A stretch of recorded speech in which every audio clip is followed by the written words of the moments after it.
আসসালামু আলাইকুম। আমার ফেসবুক পেজ এবং ইউটিউব চ্যানেলে আপনাদের সকলকে স্বাগতম।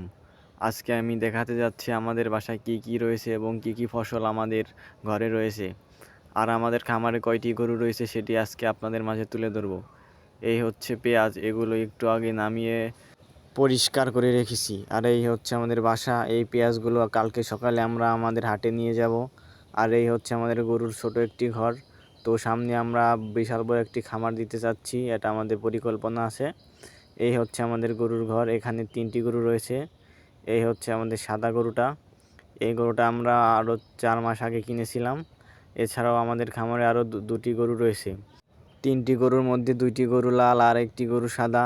এই সাদা গরুটি ফ্রিজিয়ান জাতের গরু, আর এই লাল দুটো গরু হলো শাহিয়াল জাতের গরু। এই লাল মাঝখানের গরুটি আমরা কালকে ক্রয় করে নিয়ে এসেছি 1,20,000 টাকা দিয়ে।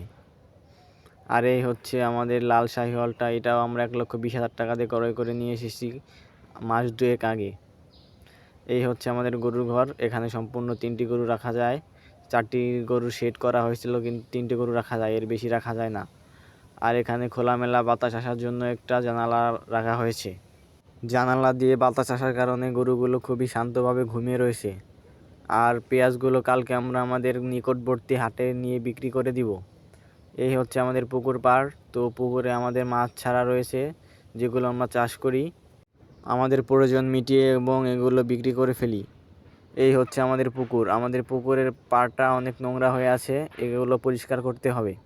আমাদের পুকুর পাড় ঘেঁষেই রয়েছে একটি গ্রামীণ টাওয়ার।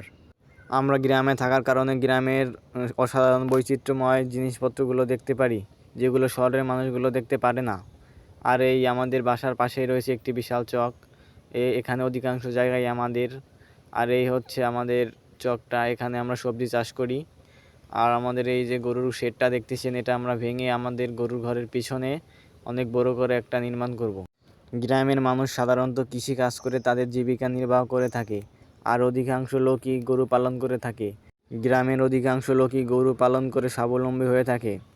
আর আমরা এই পেঁয়াজগুলো আমাদের এই গরুর ঘরের উপরেই সংরক্ষণ করে রেখেছি। এই হচ্ছে আমাদের গরুর ঘরের চালার উপরেই আমরা মাচা পেতে এই পেঁয়াজগুলো সংরক্ষণ করে রেখেছি।